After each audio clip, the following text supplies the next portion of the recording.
Okay, then we've got Michael R. of Easton, Pennsylvania. It just wouldn't be.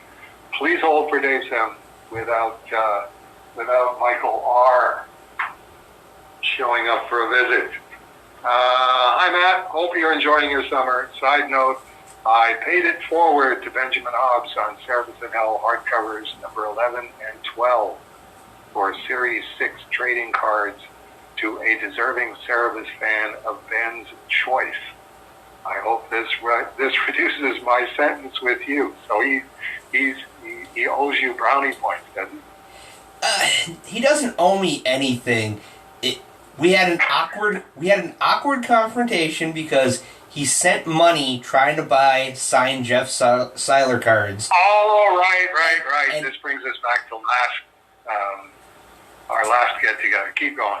And I think rightly was, that's not how this works. That's not how any of this works. And sent him his money back and sent him a signed card. Like, okay, here's one card, but like he was trying to buy 4 of them, and I'm like, why? And he explained it was a set for him and a set to go to somebody else, and I'm like, but that's not the point. The whole point here is we're remembering Jeff. You know, anyone that knows Jeff can get a card. Anyone that's got a Jeff story, you get a signed card. That's, you know, trying to get more Jeff stories coming in, because eventually you and I are gonna be like, hey, remember that time that Jeff did that thing, and the other guy's gonna go, yeah, but wasn't that great? And then we're gonna move on. I mean, we're not gonna have an infinite supply of Jeff stories. At some point, it's gonna be, didn't we already talk about the time he did that thing? So it's not that I'm mad at Michael. It was just it was I was trying to be delicate without being firm yet delicate, without, saying, hey, never darken my doorway again. It's just okay, this wasn't what the intention was, and I didn't think people were going to go, oh, hey, I want to buy one of those. Like, well, yeah, but they're not for sale. That's the whole point.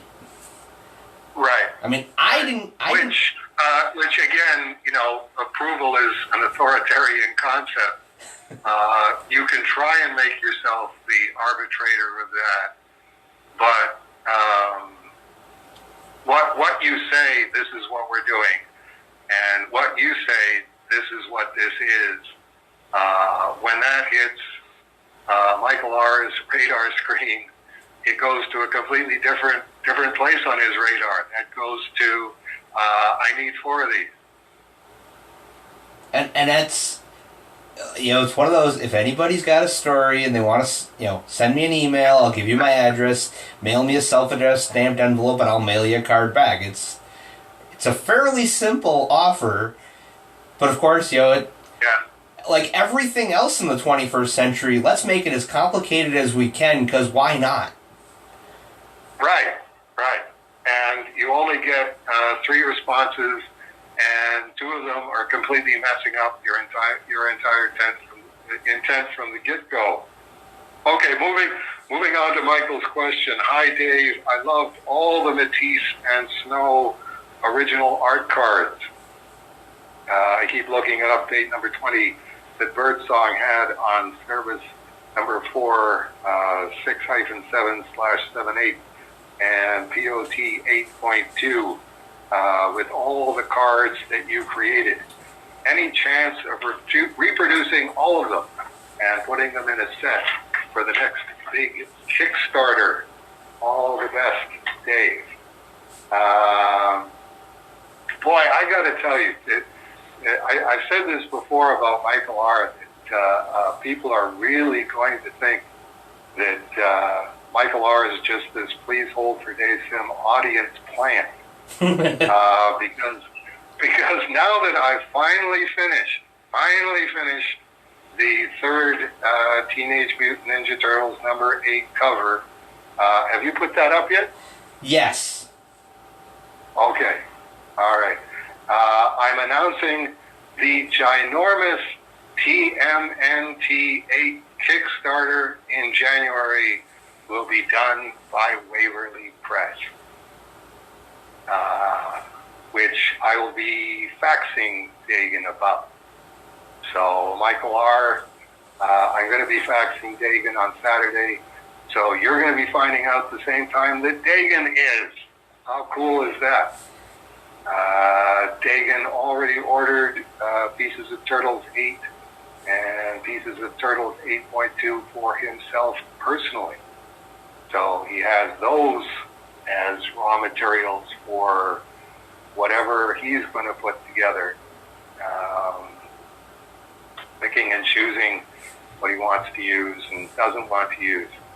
I mean, as with my TMNT covers, I make suggestions to Dagan, and that's really what it is. Here's what seems like a good idea to me, but Dagan puts a lot of time and energy into his Kickstarters, and he's the rainmaker when it comes to bringing in money. So I'm really only comfortable giving him suggestions. So I imagine he will use all three of my Turtles 8 covers. I'm suggesting 4, since I'd like to have a black and white variant of the cover, the cover where I adapted one of Kevin and Peter's interior panels. You know which one I'm talking about. Right. The actual cover recreation, the one that I got a blue line gun of Kevin's wraparound cover, and then painted in my own style. I'm happy to just let David Birdsong go to town on that one. But getting to your actual question, Michael, Rolly will be emailing Dagan high-res scans of the Matisse cards next week. So, same deal. Dagan can use one of the cards, or all of them, or none of them. I agree with you. I think it would make a cool set. While I was doing them, I was, as the Brits say, re-chuffed to see how good the cards looked when I enlarged them 200% to fax them to David Birdsong to keep as much detail as possible in the fax. So that's another suggestion I would make to Dagan. Hey, why don't you do the Matisse cards, but do them twice the size of the originals?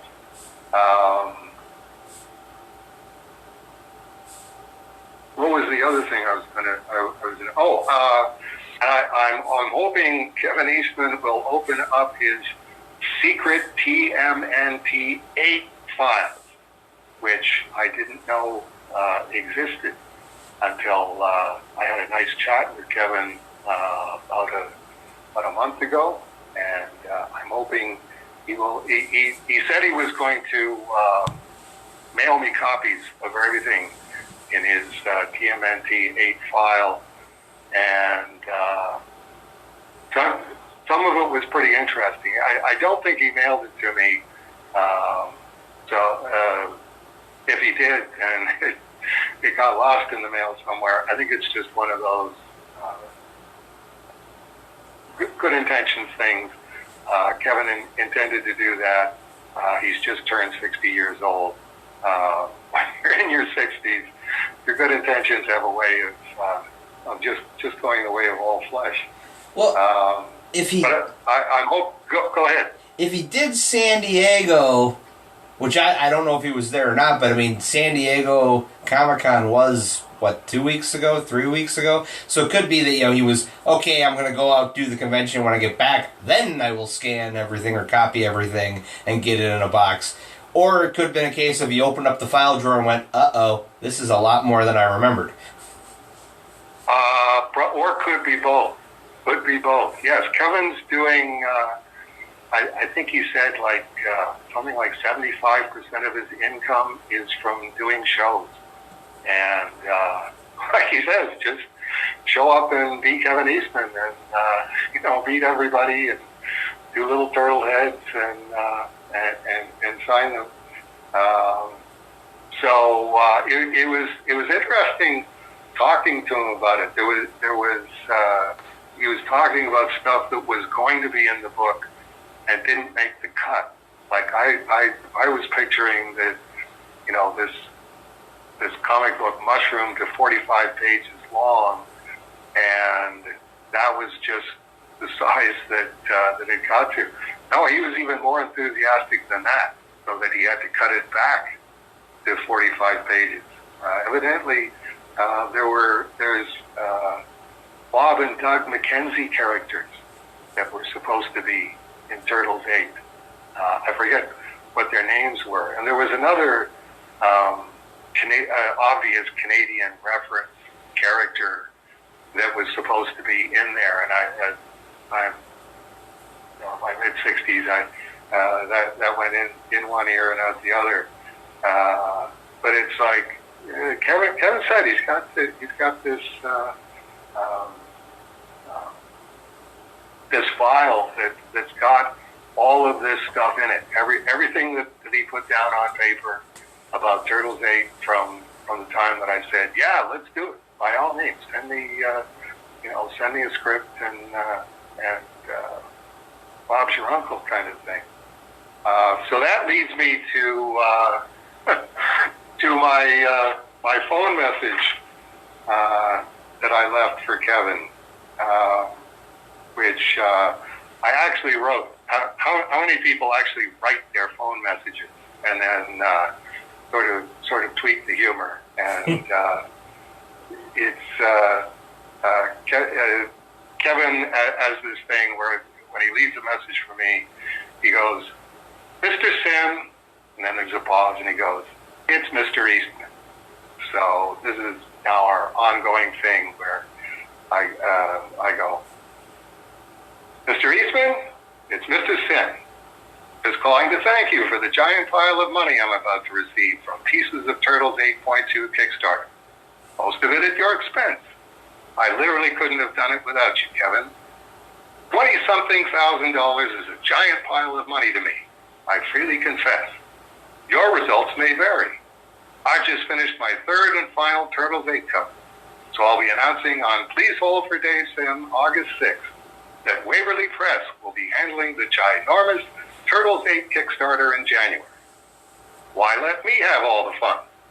With Waverly Press's capable assistance, you can shamelessly exploit yourself, Kevin, and your secret trove of Turtles 8 memorabilia. I'm going to give Dagan James your cell phone number, because if I don't, how else could he contact you? Telepathy. I don't know why I said that. It just popped into my head. Anyway, let's leave no stone unturned, neither Mick nor Keith nor Ronnie, in pursuit of the ill-gotten booty, to which you and Peter and myself are entitled at the expense of our decades younger, less wrinkly selves. Hope you are the same. Dave."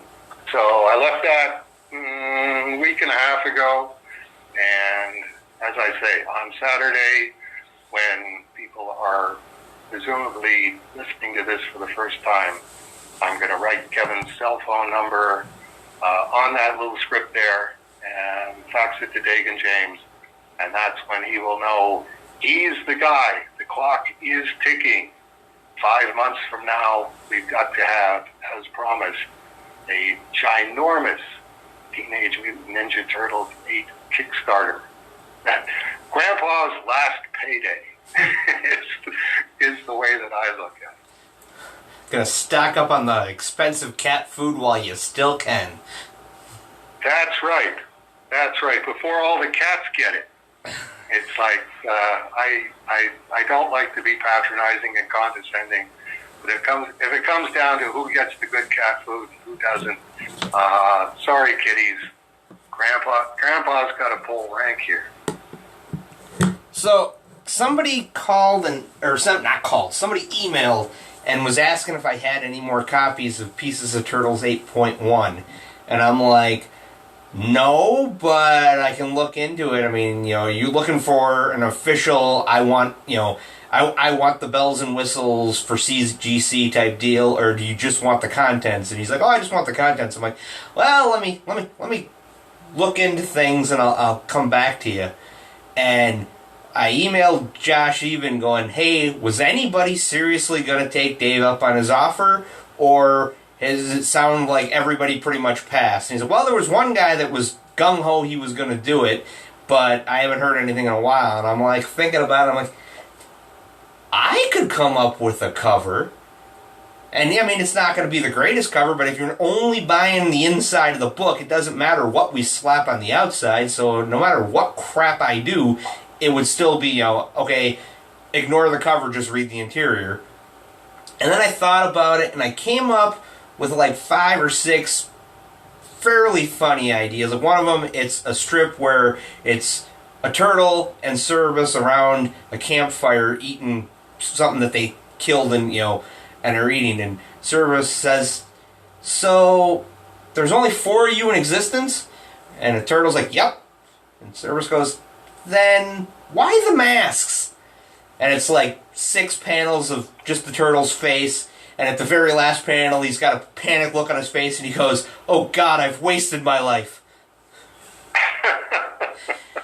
And I'm like, that's kind of funny, but it's not really a cover. That'd be like a back cover. And finally, it like a bolt of lightning, it hit me. Well, there's Matisse, which is Cerberus mashed into the turtles. Who would Matisse fight? And the answer is Surin mashed with the Shredder. And I mentally got this image of Surin with the Shredder armor, and confronting Matisse, which is Cerberus as a turtle.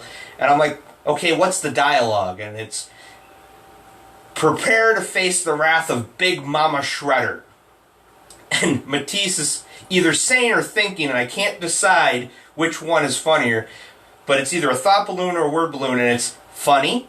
That's what Matisse calls his dick. Okay. So I think go ahead. I interrupted there. As the guy who can say, Matt, no. You feel free to say, Matt, no, and I'll just file it away as that was a funny idea, but we'll let it go. Or, okay, Matt, go ahead. I would say you'd better contact Dagan about that. I mean, this is one of the big pluses for me in not being the guy doing the ginormous Teenage Mutant Ninja Turtles #8 Kickstarter, is that I'm not the one who's going to arbitrate. And how are you going to arbitrate? It's one of those. The rock in the hard place is the rock is the number of people who went, this Spawn 10 was the absolute coolest Kickstarter.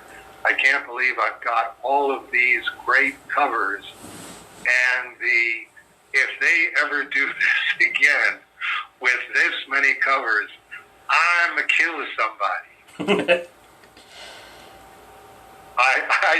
it's like that is one of the things that I am happy to hand off. And I have to say, one of the things that I admire about Dagan is that when he makes up his mind about something, he's made up his mind about something, and it really doesn't matter to him what you think about him, or if you will never ever buy anything ever from Waverly Press ever again.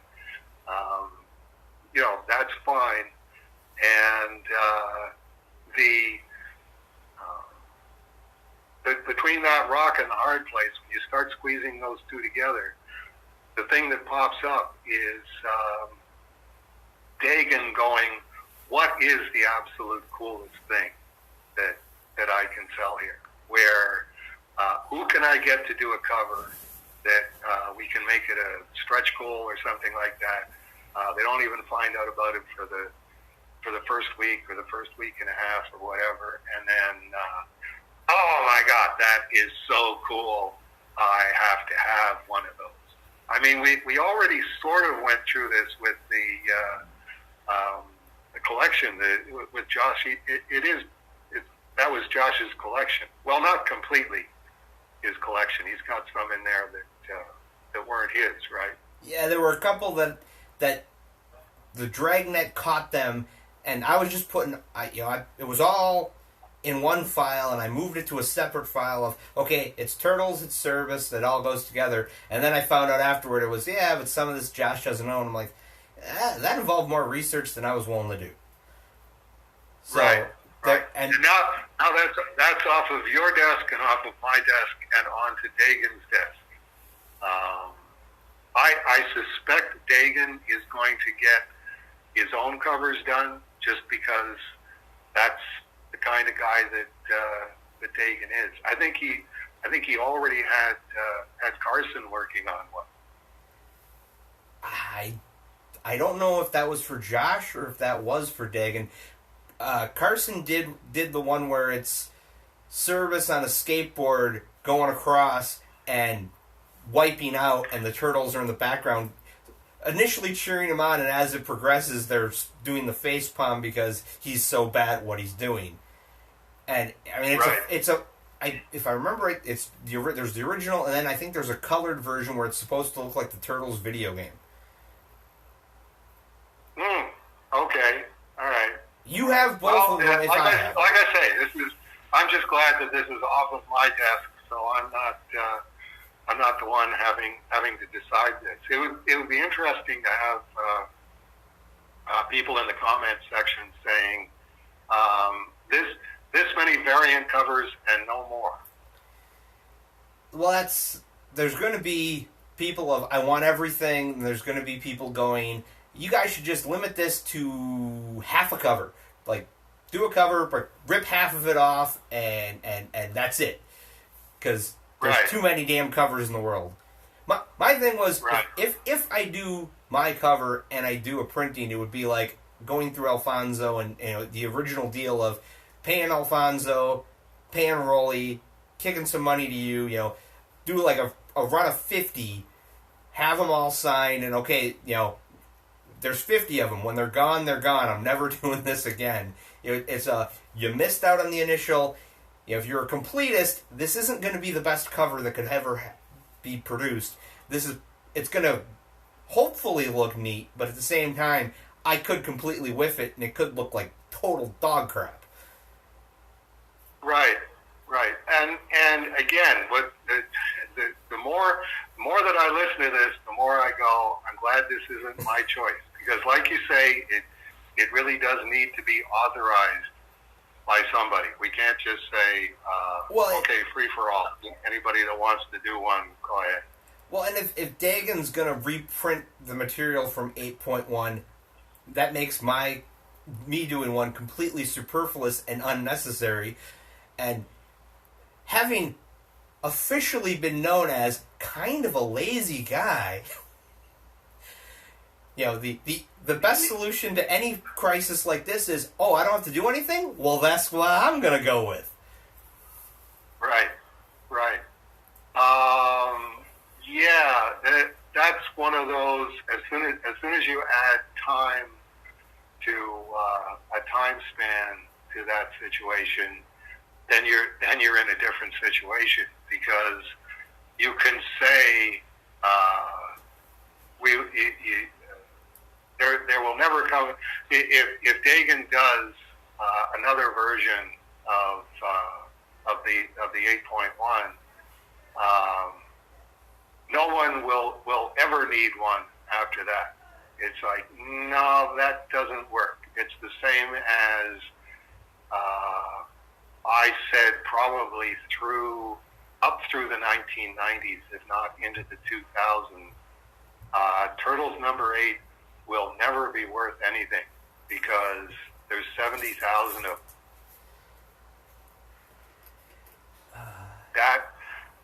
That doesn't work. It's no.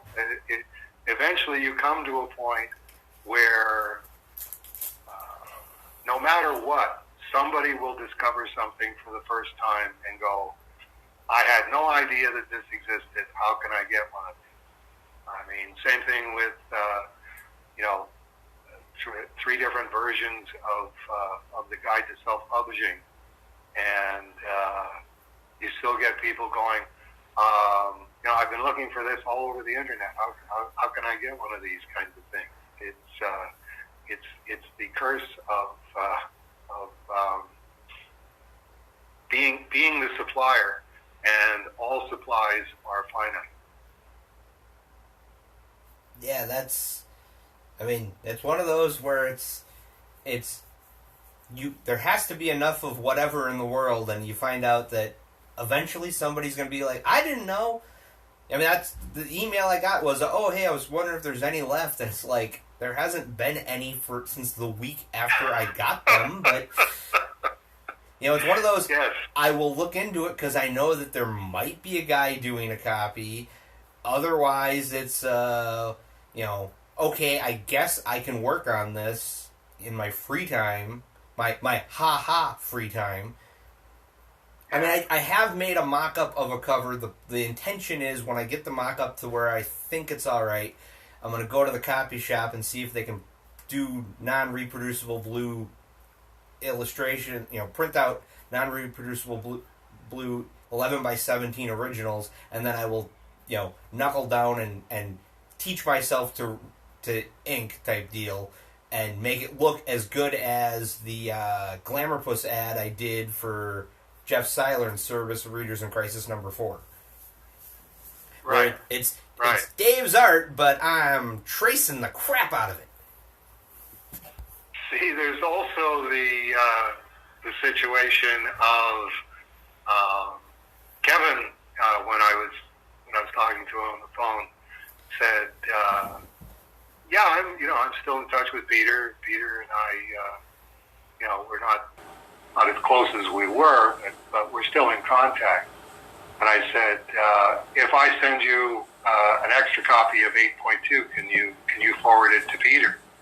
And he said, sure. So presumably Peter's gotten a copy of 8.2.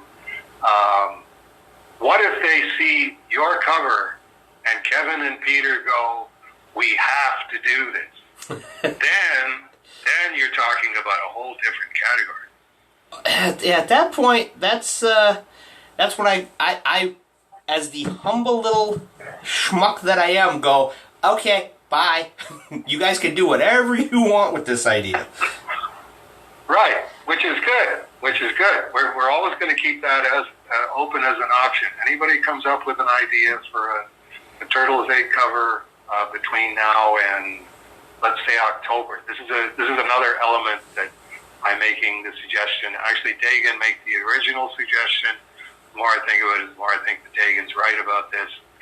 Printing everything ahead of time, so that as soon as the Kickstarter ends, then you start shipping the stuff after that, and he can sell whatever are the leftover copies on